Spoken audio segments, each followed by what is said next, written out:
So now we continue our journey of the reflection of light and previous lecture में हमने पढ़ा था कि image formation by concave mirror. तो अभी हम स्टार्ट करेंगे image formation by convex mirror. देखिए, तो इस पर्टिकुलर कॉन्सेप्ट को समझने के लिए एक्टिविटी 10.5 दी गई है एनसीईआरटी में। तो उसके अकॉर्डिंग आप एक कॉन्वेक्स मिरर लो, ठीक है, एक हाथ में कॉन्वेक्स मिरर पकड़िए और दूसरे हाथ में एक पेंसिल लेके कॉन्वेक्स मिरर के सामने, अब देखो पेंसिल को आपको अपराइट पोजीशन में रखना है, ठीक है, मतलब इस तरह से आपके पास ये कॉन्वेक्स मिरर है, इसके सामने आपने पेंसिल को पकड़ा है। अब इस पेंसिल की जो इमेज बन रही है, पहली चीज आपको ये चेक करनी कि इस डिस्टेंस पे जो इमेज है वो इरेक्ट बन रही है या वो एकदम उल्टी है, मतलब इन्वर्टेड है, ठीक है, और क्या ये डिमिनिश्ड है साइज में, इसका साइज पेंसिल की एक्चुअल साइज से छोटा है या पेंसिल आपको ज़्यादा बड़ी दिखाई दे रही है। और अगर हम पेंसिल को धीरे धीरे मिरर से दूर लेके जाएं या मिरर के नज़दीक लेके आएं, तब इसकी इमेज पे और उसके साइज पे क्या इफेक्ट पड़ता है, ठीक है। तो ये एक्टिविटी आप घर पे ट्राई कर सकते हैं। अब इस एक्टिविटी को रे डायग्राम के थ्रू हम कैसे एनालाइज करेंगे वो देखते हैं। तो देखिए, अब जब हम कॉन्वेक्स मिरर की बात करते हैं तो कॉन्वेक्स मिरर में हम सिर्फ दो पोजीशंस पे ऑब्जेक्ट को रखते हैं, ठीक है। दो ही पोजीशन पे क्यों? कॉनकेव में तो हमने कहाँ रखा था? इन्फिनिटी पे रखा था, ठीक है, फिर सेंटर ऑफ कर्वेचर से आगे रखा था, तो at a distance greater than C, फिर सेंटर ऑफ कर्वेचर पे रखा था, फिर फोकल पॉइंट पे रखा था, ठीक है, मतलब सेंटर ऑफ कर्वेचर और फोकल के बीच में रखा था, फिर फोकस पॉइंट पे रखा था, फिर फोकस और पोल के बीच में, ठीक है। तो हमारे पास काफ़ी ज़्यादा कंडीशंस थी। पर यहाँ पर क्या होता है कि कॉन्वेक्स मिरर में पोल तो यहाँ पर है, पर उसका जो प्रिंसिपल फोकस है वो मिरर के पीछे है। तो मिरर के पीछे तो हम ऑब्जेक्ट को नहीं रख सकते क्योंकि ऑब्जेक्ट तो मिरर के सामने ही होना चाहिए। तो ये प्रिंसिपल फोकस भी पीछे है और सेंटर ऑफ कर्वेचर भी पीछे है। इसीलिए हमारे पास सिर्फ दो ऑप्शन बचती हैं कि या तो आप ऑब्जेक्ट को रखो इन्फिनिटी पे या आप ऑब्जेक्ट को रखो eight a distance lesser than infinity, मतलब थोड़ा नज़दीक। ओके, तो यहां पर फर्स्ट केस देख लिए, and the object is at infinity, ठीक है, बहुत दूर ऑब्जेक्ट रखा हुआ है। अब यहां पर क्या होगा? जब ऑब्जेक्ट इन्फिनिटी पे होता है तो उससे आने वाली जो सारी की सारी रेज हैं वो कैसी होती हैं? Parallel to the principal axis और डिफ्लेक्ट होके ऐसे बाहर चली जाएंगी। अब इन रेज को अगर पीछे की तरफ मिरर के पीछे एक्सटेंड किया जाए तब ये इस इमेजिनरी पॉइंट पे जाके फोकस होती हैं, ठीक है। तो जिस पॉइंट पे ये पैरेलल रेज सारी फोकस होती हैं, ये पॉइंट हो गया हमारा प्रिंसिपल फोकस। तो इन्फिनिटी पे जब ऑब्जेक्ट होगा तो उसकी जो इमेज बनेगी वो यहां पर बनेगी। और इमेज कैसी बनी होगी? पॉइंट साइज इमेज, क्योंकि दोनों रे जब आपस में इंटरसेक्ट कर रही हैं, ये बिल्कुल एक पॉइंट पे कर रही हैं, ठीक है, और वो पॉइंट एग्जैक्टली प्रिंसिपल एक्सिस पे है, एक्सिस से ऊपर भी नहीं और एक्सिस से नीचे भी नहीं है। तो इसलिए जो इमेज बनेगी वो पॉइंट इमेज बनेगी। अब सेकंड केस कि अब ऑब्जेक्ट को हम थोड़ा नजदीक लाते हैं। Now object is eight a distance lesser than infinity, ठीक है। अब सेकंड केस में क्या होगा? यहां पर ये हमारा ऑब्जेक्ट है और ये इसकी हाइट ले लेते हैं, this is the height h, ठीक है। अब ए पॉइंट मतलब ऑब्जेक्ट का जो टॉप है, यहां से कौन कौन सी रेज मैंने आपको कहा था आप डाल सकते हैं? एक रे तो हम डाल सकते हैं बिल्कुल parallel to the principal axis, ये रे इस तरह से यहां पर रिफ्लेक्ट होकर बाहर जा रही है, और इसको जब आप पीछे एक्सटेंड करते हैं तो ये इस डॉटेड लाइन में आप देख सकते हैं। दूसरी रे वहां से आप सेंटर ऑफ कर्वेचर को मिलाते हुए एक रे डाल सकते हैं, ठीक है। अब सेंटर ऑफ कर्वेचर को मिलाते हुए का मतलब है कि ये रे मिरर पे परपेंडिकुलर पड़ रही है, तो ये जिस रास्ते से आई थी उसी रास्ते से ये रे वापस भी चली जाएगी। पर अगर इसको हम मिरर के पीछे एक्सटेंड करते हैं तो ये इस तरह से जाएगी। और एक और रे पॉसिबल है, दैट इज कि अगर आप प्रिंसिपल फोकस को मिलाते हुए रे को लाते हैं, तो अगर आप प्रिंसिपल फोकस को मिलाते हुए लाएंगे तो भी क्या होगा, रे पैरेलल जाती है, ठीक है। और ये पैरेलल रे को अगर आप पीछे की तरफ एक्सटेंड कर देंगे तो ये फिर से यही मिलेगी।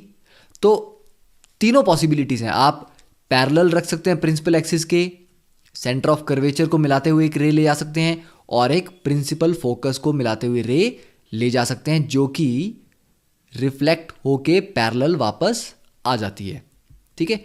तो ये डिफरेंट डिफरेंट केसेस थे। अब इन केसेस में हम देख सकते हैं कि जो रे आपस में इंटरसेक्ट हो रही हैं वो इस पॉइंट पे हो रही हैं, और ये पॉइंट प्रिंसिपल एक्सिस से थोड़ा ऊपर है।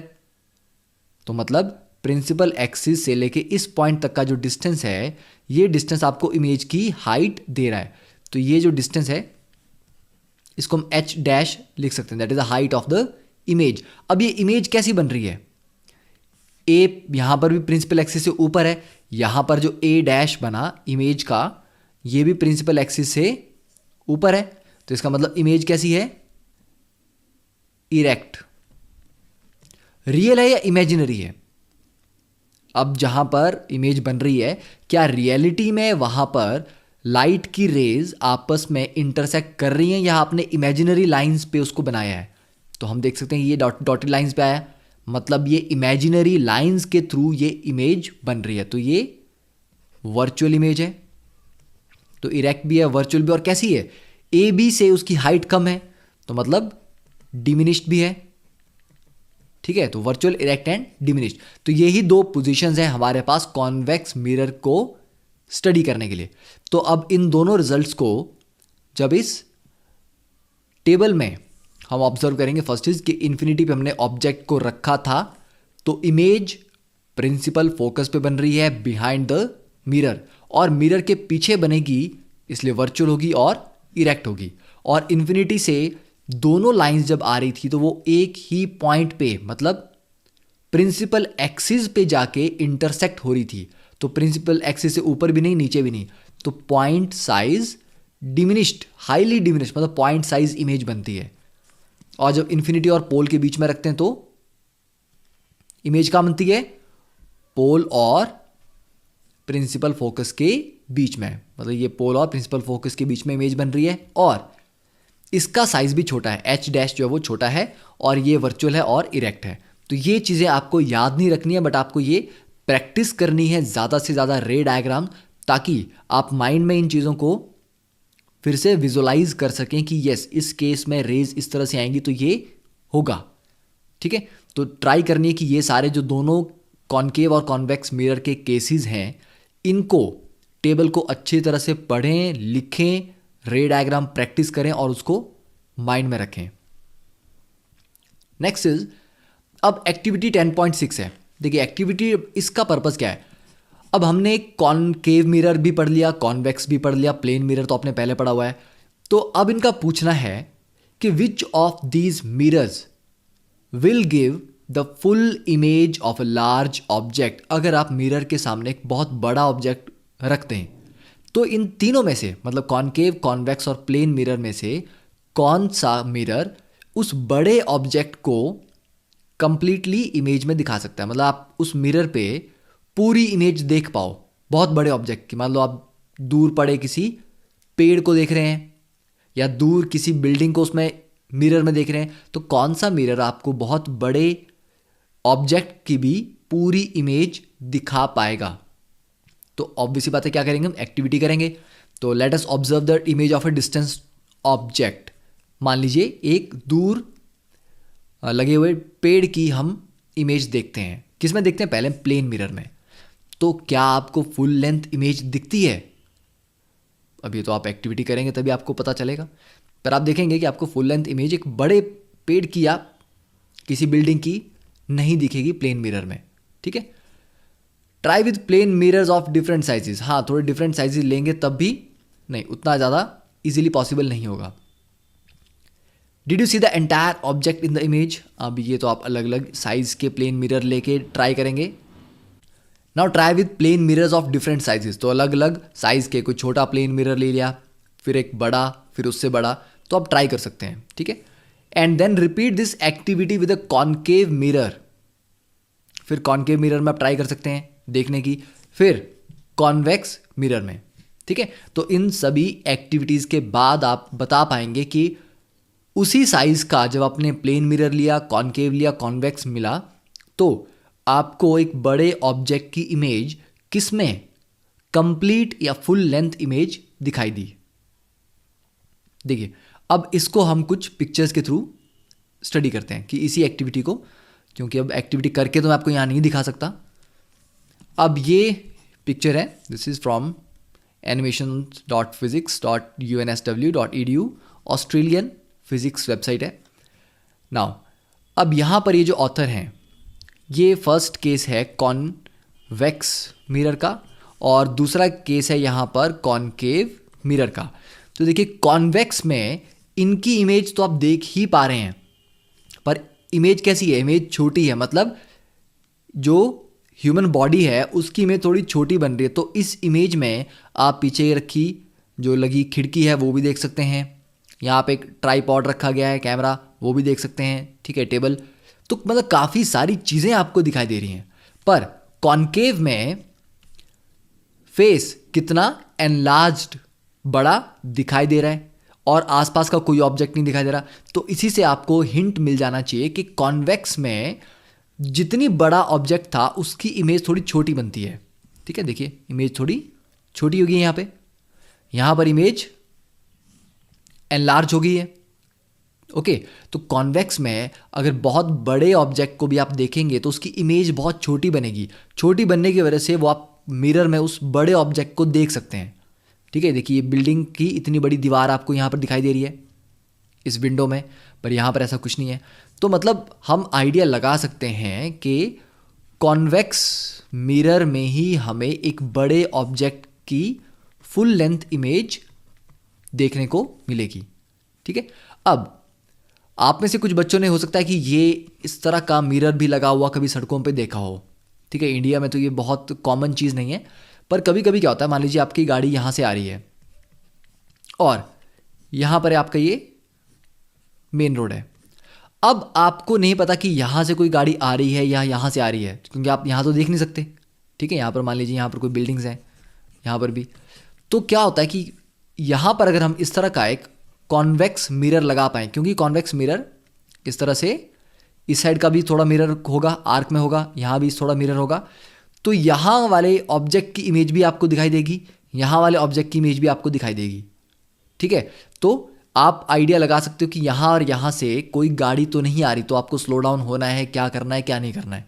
तो इस तरह के मिरर बहुत ही हेल्पफुल होते हैं ट्रैफिक में होने वाले छोटे छोटे एक्सीडेंट्स को अवॉइड करने के लिए, ठीक है। तो बाहर की कंट्रीज़ में आपको ये बहुत फ्रिक्वेंटली देखने को मिलेंगे, इवन अब इंडिया में भी इनकी इंस्टॉलेशंस काफ़ी बढ़ गई हैं, ठीक है। तो आप देख सकते हैं इस मिरर में इतनी बड़ी बिल्डिंग को इस मिरर में हम देख सकते हैं। तो मतलब कॉन्वेक्स मिरर बड़े बड़े ऑब्जेक्ट की भी छोटी इमेज बनाता है, इसीलिए आप बहुत बड़े ऑब्जेक्ट को देख पाते हैं। ये देखिए पीछे, इसके पीछे ये पूरी की पूरी बिल्डिंग आप यहाँ देख सकते हैं, पूरा रोड आपको दिखाई दे रहा है, पेड़ दिखाई दे रहे हैं। यही चीज़ कॉनकेव में देखोगे तो नहीं दिखेगी, क्योंकि उसमें इमेज एनलार्ज हो जाती है, बड़ी हो जाती है, ठीक है। तो शायद आपको आंसर मिल गया एक्टिविटी का कि कॉन्वेक्स मिरर में हम एक बड़े ऑब्जेक्ट की फुल लेंथ इमेज देख सकते हैं। अब नेक्स्ट चीज़ है कि जो गाड़ियों में रियर व्यू मिरर लगा होता है उसमें क्यों लिखा होता है objects in the mirror are closer than they appear. मतलब आपको लग रहा है कि गाड़ी जो पीछे आपके है वो बहुत दूर है, पर रियलिटी में वो उतनी दूर नहीं है, ठीक है। मतलब they are closer than they appear. जो गाड़ी आपको लगता है कि 20 मीटर पीछे है, वो हो सकता है 12 या 15 मीटर ही पीछे हो। तो ऑब्जेक्ट आपको लगते हैं कि बहुत पीछे हैं, उतने पीछे होते नहीं। तो ऐसा इसलिए क्योंकि ये जो मिरर है ये भी एक कॉन्वेक्स मिरर है, इसलिए ये बहुत बड़े बड़े ऑब्जेक्ट, मतलब आपके गाड़ी के पीछे हो सकता है बड़ा ट्रक आ रहा हो, ठीक है। तो अब अगर ट्रक होगा और आप कॉनकेव मिरर यूज़ करोगे तो ट्रक तो और भी बड़ा दिखेगा, तो इस पूरे मिरर से बाहर हो जाएगा, आप देख ही नहीं पाओगे। तो इतना बड़ा रोड भी आपको देखना है, उस पर चलने वाली गाड़ियाँ भी दिखनी चाहिए, तो इसलिए कॉन्वेक्स मिरर यूज़ करते हैं ताकि इमेजेस, ऑब्जेक्ट की जो इमेजेस हैं वो छोटी बने, ताकि ज़्यादा एरिया आप देख पाएँ, ठीक है, तो अब इसी पे बेस्ड है what are the uses of convex mirror. तो convex mirror are commonly used as rear view mirrors in the vehicles, and उससे क्या होता है, this enables the driver to see traffic behind him or her to facilitate safe driving। ठीक है, उसको ज़्यादा क्यों दिखता है? अब convex mirror are preferred because they give erect image, मतलब इमेज सीधी बनेगी, ऐसा नहीं कि पीछे ट्रक आ रहा है वो आपको उल्टा दिख रहा है। तो कॉन्वेक्स मिरर में इमेज भी इरेक्ट बनती है, छोटी बनती है, तो आप ज़्यादा चीज़ें देख पाते हैं मिरर में। ठीक है, और एक वाइड फील्ड ऑफ व्यू होता है, ज़्यादा एरिया वो कवर करते हैं क्योंकि वो आउटवर्ड उनका कर्वेचर होता है। ठीक है, तो this enables the driver to view much larger area than would be possible with a plane mirror. तो ये इसका मेन यूज़ है। बाकी आप ये भी बता सकते हैं जो हमने यूज़ यहाँ पर पढ़ा कि टी जंक्शंस पे भी इसको यूज़ किया जाता है रोड्स में। अब next is define the principal focus of a concave mirror. तो प्रिंसिपल फोकस आप बता सकते हैं कि इन्फानाइट से आने वाली लाइट रेज, जो कि पैरेक्सियल रेज की बात कर रहे हैं, मतलब प्रिंसिपल एक्सिस के पैरेलल होंगी और बहुत दूर नहीं होंगी। ठीक है, वो जिस पॉइंट पे आके फोकस होती हैं उसको बोलते हैं प्रिंसिपल फोकस। और कॉनकेव मिरर के लिए वो प्रिंसिपल फोकस कहाँ होता है? कॉनकेव मिरर इस तरह का होता है। ठीक है, तो इन्फानाइट से जो लाइट आएगी वो मिरर के आगे फोकस होती है। ठीक है, तो ये पहला पार्ट हो गया। अब second is the radius of curvature of a spherical mirror is 20 centimetre. तो रेडियस दिया है आपको 20 सेंटीमीटर। फोकल लेंथ कितनी है? अब हमने पढ़ा है कि रेडियस ऑफ कर्वेचर क्या होता है? Twice of focal length. तो फोकल लेंथ मतलब 20 इज इक्वल टू 2f। तो f की वैल्यू यहां पर कितनी आ जाएगी? f हो जाएगा यहां पर 10 centimetre. Third is name a mirror that can give an erect and enlarged image of an object. तो इरेक्ट आपको सीधी भी चाहिए इमेज और एनलार्ज्ड चाहिए, बड़ी इमेज चाहिए। अब अभी हमने पढ़ा कि कॉन्वेक्स मिरर में तो दोनों की दोनों जो इमेजेस थी वो कैसी थी? डिमिनिश्ड। ठीक है, एनलार्ज नहीं थी। एनलार्ज इमेज किस में थी? कॉनकेव मिरर में। ठीक है, तो कॉनकेव मिरर में अगर आप किसी ऑब्जेक्ट को पोल और प्रिंसिपल फोकस के बीच में रखते हैं तो हमें वर्चुअल इमेज मिलती है और एक्चुअली वो एनलार्ज्ड भी होती है और वो इरेक्ट भी होती है। ठीक है, तो कॉनकेव मिरर का केस आप लिख देंगे, साथ में आप इसमें रे डायग्राम अगर ड्रॉ करेंगे तो बहुत ही अच्छा होगा। ठीक है, उससे आप एग्जैक्टली दिखा सकते हैं कि अगर ऑब्जेक्ट को पोल और प्रिंसिपल फोकस के बीच में रखा जाए तब जाके उसकी इमेज बिहाइंड द मिरर बनती है, तो वर्चुअल होती है, इरेक्ट होती है और साइज में बड़ी होती है, दैट इज एनलार्ज्ड होती है। Why do we prefer a convex mirror, ये हमने अभी पढ़ लिया है, तो वो पैराग्राफ एग्जैक्टली आप लिख सकते हैं। अब नेक्स्ट देखिए sign convention for reflection by spherical mirror, कि अब एक मिरर फॉर्मूला हम पढ़ेंगे इसके बाद, तो उस फॉर्मूले को समझने के लिए, अप्लाई करने के लिए हम एक साइन कन्वेंशन समझेंगे। Now this particular sign convention, इसको क्या बोलते हैं? The new Cartesian sign convention. ठीक है, क्या है? New Cartesian sign convention. तो इसमें यह बताया गया है कि आपको जब डिस्टेंस लेने हैं तो किस पॉइंट को रेफरेंस मान के लेने हैं। तो पोल को हम यहां पर ओरिजिन मानते हैं। ठीक है, पोल इज द ओरिजिन। अब ओरिजिन से ये जो आपका प्रिंसिपल एक्सिस है, प्रिंसिपल एक्सिस, ये जो लेफ्ट में आप जाएंगे तो ये नेगेटिव माना जाएगा, राइट में जाएंगे तो ये पॉजिटिव माना जाएगा।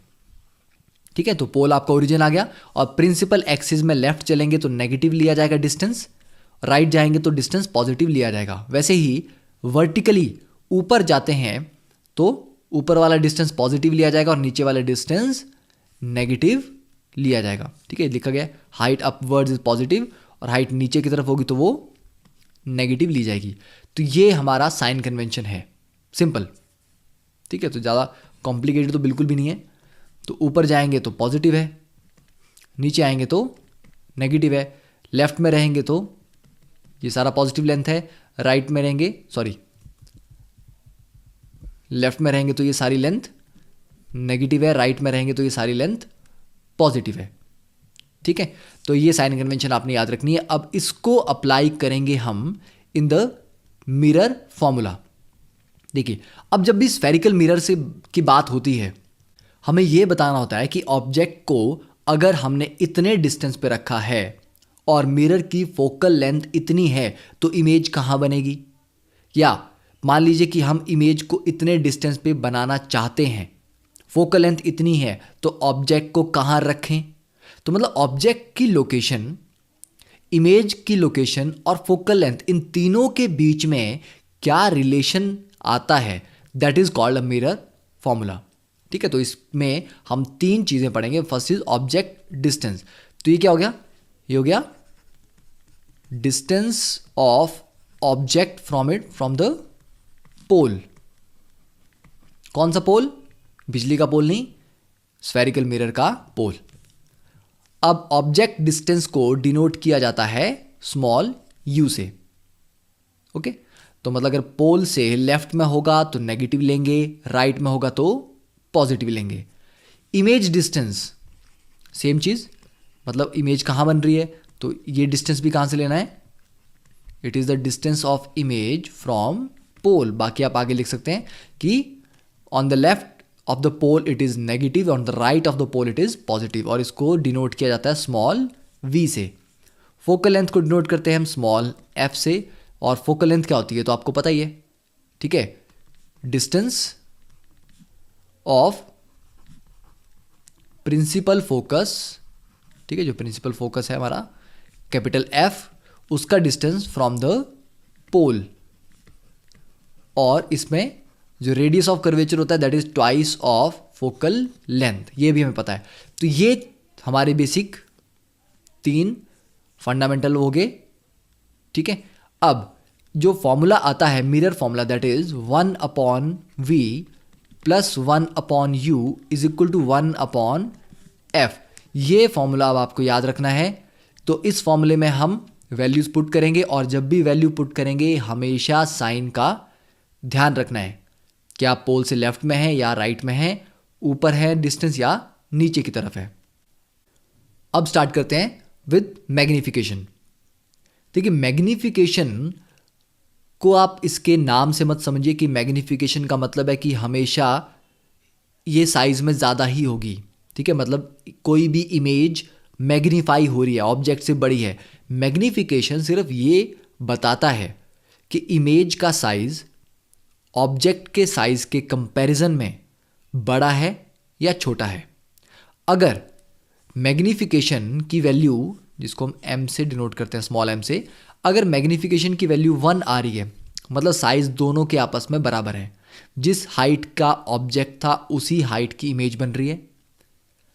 अगर मैग्निफिकेशन लेस देन 1 है तो इमेज छोटी है, और ग्रेटर देन 1 है तो इमेज ज़्यादा बड़ी है, मतलब एनलार्ज्ड इमेज है। तो मैग्निफिकेशन हमारे को साइज का इंफॉर्मेशन प्रोवाइड करता है कि इमेज ऑब्जेक्ट के रिस्पेक्ट में कैसी है।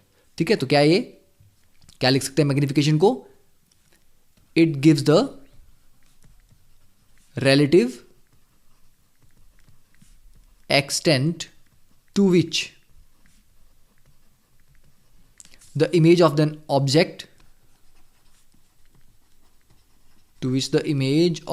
an object is magnified with respect to the object size।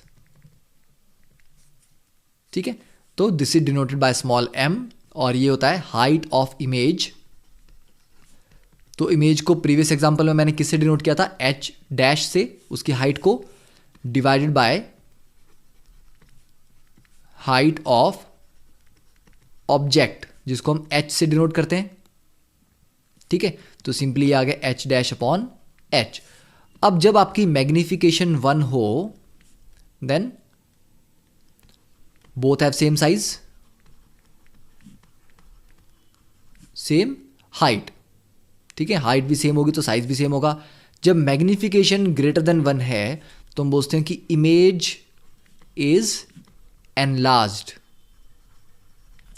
जब लेस देन 1 होगी तो इमेज इज डिमिनिश्ड। तो ये 3 मेन हमारे क्राइटेरिया यहाँ पर आ गए। अब इसके साथ एक और फॉर्मूला है हमारे पास मैग्निफिकेशन को लिखने का कि मैग्निफिकेशन इज ऑल्सो -v/u। ठीक है, तो आप इसको ऐसे भी याद कर सकते हैं कि माइनस, अब v क्या होता है, distance of the image, u is the distance of the object, तो ये नेगेटिव साइन रखना है।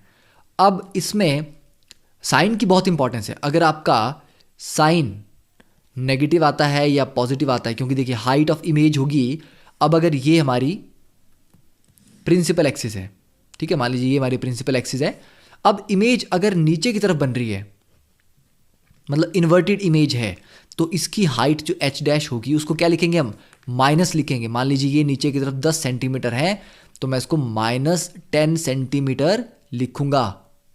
अगर हाइट प्रिंसिपल एक्सिस से ऊपर है 10 सेंटीमीटर, तो ये +10 सेंटीमीटर लिखे जाएंगे। तो ये हमेशा ध्यान रखना है कि यहाँ पर जो हाइट होगी h और h डैश, इनमें भी साइन बहुत इंपॉर्टेंट है। तो साइन नेगेटिव का मतलब क्या है, ऑब्जेक्ट तो हमेशा जनरली हमारा इसके ऊपर ही होता है, प्रिंसिपल एक्सिस से ऊपर की तरफ ही होता है। अब इमेज अगर उसकी नीचे बनेगी, मान लीजिए ये हमारा ऑब्जेक्ट था 10 सेंटीमीटर और इमेज उसकी -10 सेंटीमीटर आ रही है, तो क्या होगा, -10/10 -1, तो minus sign, if m is negative then it is negative का मतलब क्या होगा, ये रियल इमेज है, क्योंकि रियल इमेज ही इन्वर्टेड बनती है। जो वर्चुअल इमेज है वो हमेशा इरेक्ट होती है।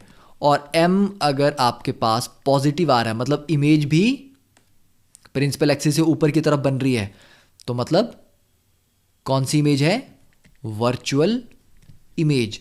तो ये m के साइन पे भी ध्यान देना है, ठीक है, कि m इज पॉजिटिव तो मतलब वर्चुअल है, नेगेटिव है तो रियल है, और 1 < 1 > 1 से आपको साइज की इंफॉर्मेशन मिलती है।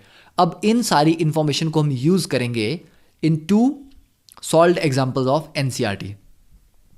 ठीक है, सॉल्व्ड एग्जांपल है, आप आराम से इसको बुक में भी पढ़ सकते हैं। अब देखिए, first one is a convex mirror used for a rear view on an automobile has a radius of curvature.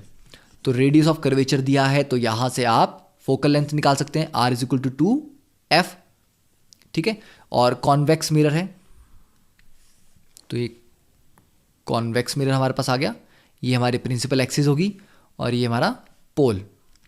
अब r दिया गया है 3.00 मीटर, तो फोकल लेंथ कितनी हो जाएगी, 1.50 मीटर, ठीक है। और कॉन्वेक्स मिरर में r कहाँ आता है, रेडियस ऑफ कर्वेचर, मान लीजिए यहाँ पर ये आपका सेंटर ऑफ कर्वेचर है, तो ये जो r आएगा ये कितना आएगा, +3.00 मीटर, ठीक है, क्योंकि पोल से राइट डायरेक्शन में है तो ये पॉजिटिव क्वांटिटी आएगी। और फोकल लेंथ इसका मिडवे, यहाँ पर ये प्रिंसिपल फोकस है, तो ये डिस्टेंस कितना लिया जाएगा, +1.50 मीटर्स। और जो ऑब्जेक्ट होगा वो कहीं यहाँ पे, इफ अ बस, ऑब्जेक्ट यहाँ पर क्या है, बस, if a bus is located at 5 metre from the mirror, अब मिरर के आगे ही होगी, क्योंकि मिरर तो ये कॉन्वेक्स है तो इसके आगे होगी बस, तो यहाँ से मान लीजिए 3 मीटर तो होता है, तो ये है, एंड दिस डिस्टेंस इज,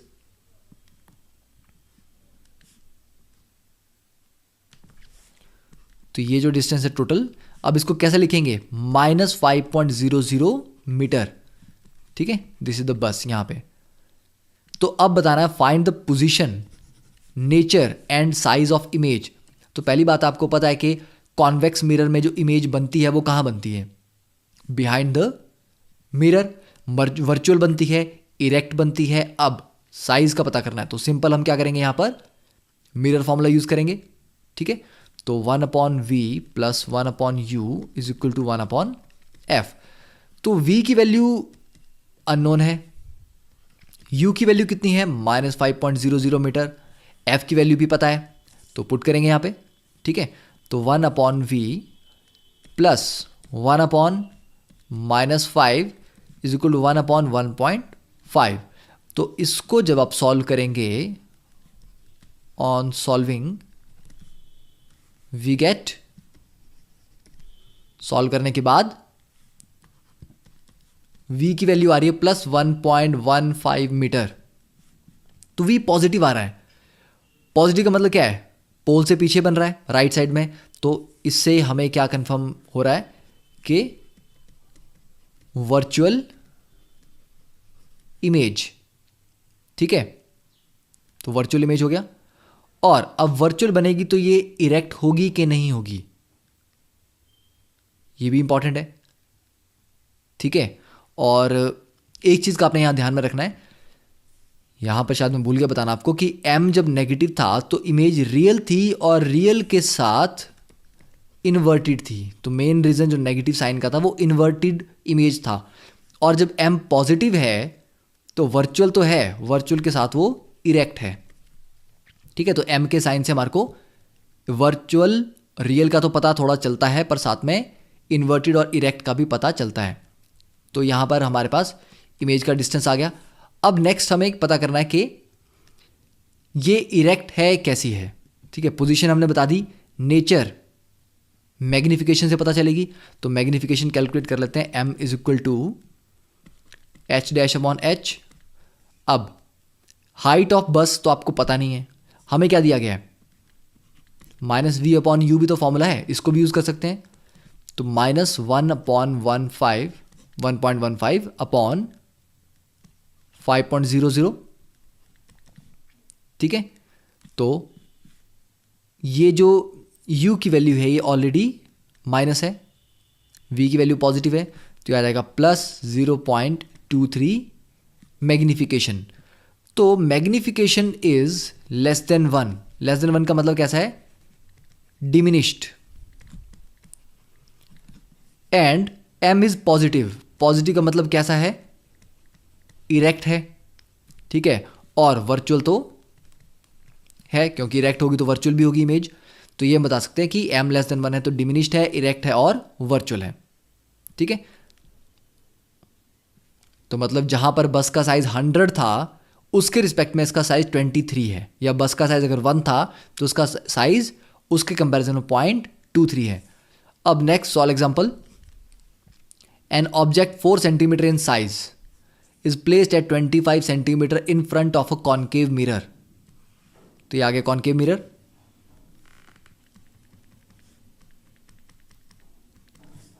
ठीक है। Let us say this is the principal focus. अब इन फ्रंट तो मतलब 25 सेंटीमीटर, ऑब्जेक्ट है 4 सेंटीमीटर इन साइज, तो मान लीजिए ये 25 सेंटीमीटर आ गया, और लेफ्ट में है तो -25 लिखेंगे इसको। और इसकी हाइट कितनी है,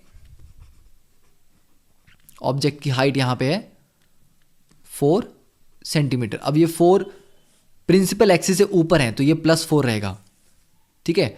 तो मतलब यहां पर आपको क्या मेंशन है, h जो है दैट इज +4 सेंटीमीटर, ऑब्जेक्ट का जो डिस्टेंस है u that is -25 centimetre, focal length, अब इसकी फोकल लेंथ भी कहाँ होती है, ये फोकल लेंथ होगी और यहाँ पर सेंटर ऑफ कर्वेचर आएगा c, तो फोकल लेंथ भी नेगेटिव आएगी, तो f is equal to -15 centimetre, ठीक है। तो ये 3 आपको चीज़ें दी गई हैं। इमेज का डिस्टेंस अननोन है, इमेज की हाइट ये भी अननोन है, तो फर्स्ट इक्वेशन अप्लाई करेंगे, mirror formula 1/v + 1/u is equal to 1/f, तो 1/v + 1/-25 इज इक्वल टू 1/-15। तो ऑन सॉल्विंग क्या देगा, आफ्टर सॉल्व करने पे आपके पास v की वैल्यू आ जाएगी -37.5 सेंटीमीटर। तो v नेगेटिव आ रहा है, मतलब लेफ्ट में बन रही इमेज, ठीक है। तो इमेज कॉनकेव मिरर में हमें पता है कि रियल बनती है, ठीक है, क्योंकि यहां पर ये लेफ्ट में बन रही, जब इसमें वर्चुअल बनती है तो वो राइट साइड में बनती है पोल के, तो इमेज इज रियल। और बाकी तो हमें पता ही है कि कॉनकेव मिरर में रियल भी होती है, इन्वर्टेड भी होती है। हाँ, साइज के बारे में बताना है तो मैग्निफिकेशन कैलकुलेट करेंगे, तो मैग्निफिकेशन के लिए हमारे पास क्या फॉर्मूला है, h-h या -v/u। तो यहां पे अब हम क्या लिख सकते हैं, h' अननोन है, h की वैल्यू नोन है, v और u दोनों नोन है, तो इस फॉर्मूले को यूज करके हम बोलते हैं कि H dash is equal to H into minus V upon U. ठीक है, एच की वैल्यू कितनी है हमारे पास, हाइट इज +4 इंटू, अब v की वैल्यू -37.5 है तो माइनस ऑफ v कितना हो जाएगा 37.5 अपॉन u की वैल्यू कितनी है -25। तो यहां से सॉल्व करने पे h डैश की वैल्यू हमारे पास आती है -6.0 सेंटीमीटर।